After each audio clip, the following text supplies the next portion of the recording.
Hello, everyone. I'm Daniel, I'm Jonathan. I'm Eric. and today we'll be talking about the Troubles in Northern Ireland.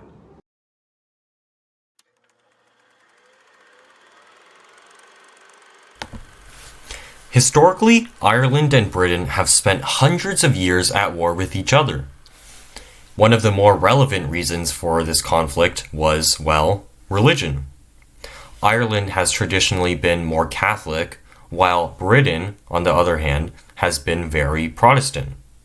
Protestantism, as we know from our past units, came from the efforts of a man named Martin Luther, who saw the church as corrupt, and because of this corruption, he wanted reforms, and out came the new religion. However, the reason that Protestantism is so popular in Britain is not because they were surprised by this noble effort. It was actually because in the 1500s, King Henry VIII of England pretty much just wanted to get a divorce. However, because the Catholic Church didn't support this, he decided to begin switching the entire country to Protestantism. This, however, did not spread to Ireland, and so religion became a source of conflict between the two neighbors. In the 20th century, this conflict resulted in the 1921 Irish independence, where Ireland was split into the Republic of Ireland, which is also known as the Irish Free State, and Northern Ireland. This is because, unlike the rest of Ireland, the region of Northern Ireland was under British control and was very Protestant. Although Northern Ireland was controlled by the British and Protestants, there were still many Catholics in Northern Ireland. The Catholic communities in Northern Ireland faced discrimination as a minority, and violent conflicts between the Protestants and Catholics often occurred. The reason for the fighting in the Troubles was since Protestants, or Loyalists, wanted Northern Ireland to remain part of the UK, but on the other side, the Roman Catholics, or Nationalists, wanted Northern Ireland to separate.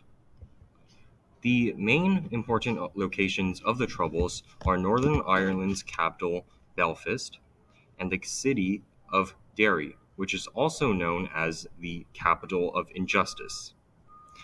In Belfast, jobs were unproportionately taken up by Protestants, while in Derry, the political control was also taken by Protestants.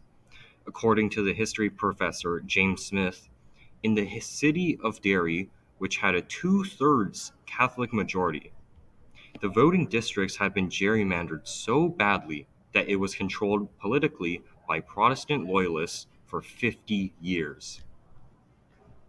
The Roman Catholics in Northern Ireland looked to the civil rights movement in America as inspiration for ending discrimination.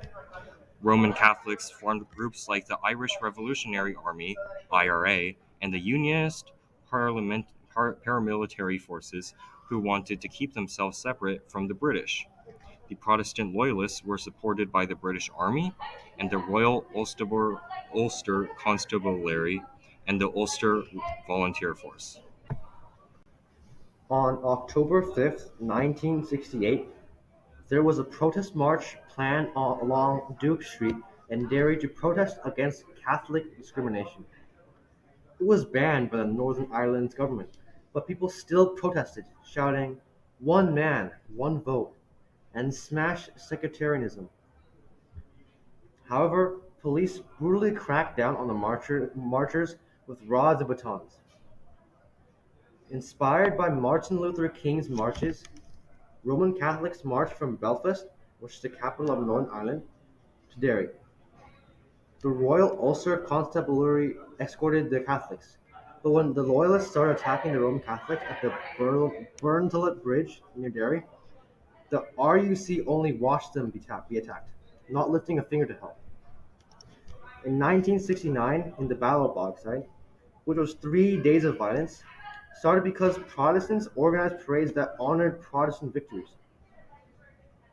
A group of Protestants called the Apprentice Boys paraded into Bogside, a Catholic part of town, and the Bogsiders attacked the Apprentice Boys. In Belfast, Protestants burned 1,500 Catholic homes. Subsequently, the Prime Minister for Northern Ireland asked the British government to help bring peace. The British military was deployed and stayed in Northern Ireland for decades. On January 30th, 1972, in the event known as Bloody Sunday, Roman Catholics protested against the British military for introducing a policy that allowed them to arrest people without questioning. However, the military did not accept it and used rubber bullets and live rounds, ultimately inflicting 30 casualties. In the 1998 Good Friday Agreement, both parties agreed to end the violence. There were two agreements, one between Northern Ireland's political parties and an international agreement between the UK and Ireland. Though Northern Ireland became part of the UK, Northern Ireland still has its own government. Eventually, per the agreement, armed groups like the IRA agreed to disarm, and the UK yielded the right of direct rule to Northern Ireland. A political framework for power sharing was created in the establishment of the Northern Ireland Assembly, which was an elected assembly responsible for most local matters in Northern Ireland. However, the Troubles still left lingering conflicts and victims nationally. More than 3,000 people died and 30,000 people were wounded in the Troubles. Internationally, the Troubles attracted the attention of the United States and the United Kingdom, and prompted their foreign involvement in Northern Ireland. In addition, the leaders of the Protestant and Catholic parties were awarded the Nobel Prize after they negotiated the truce. Across the world, the struggles of the Troubles was recognized, and a newfound peace was celebrated.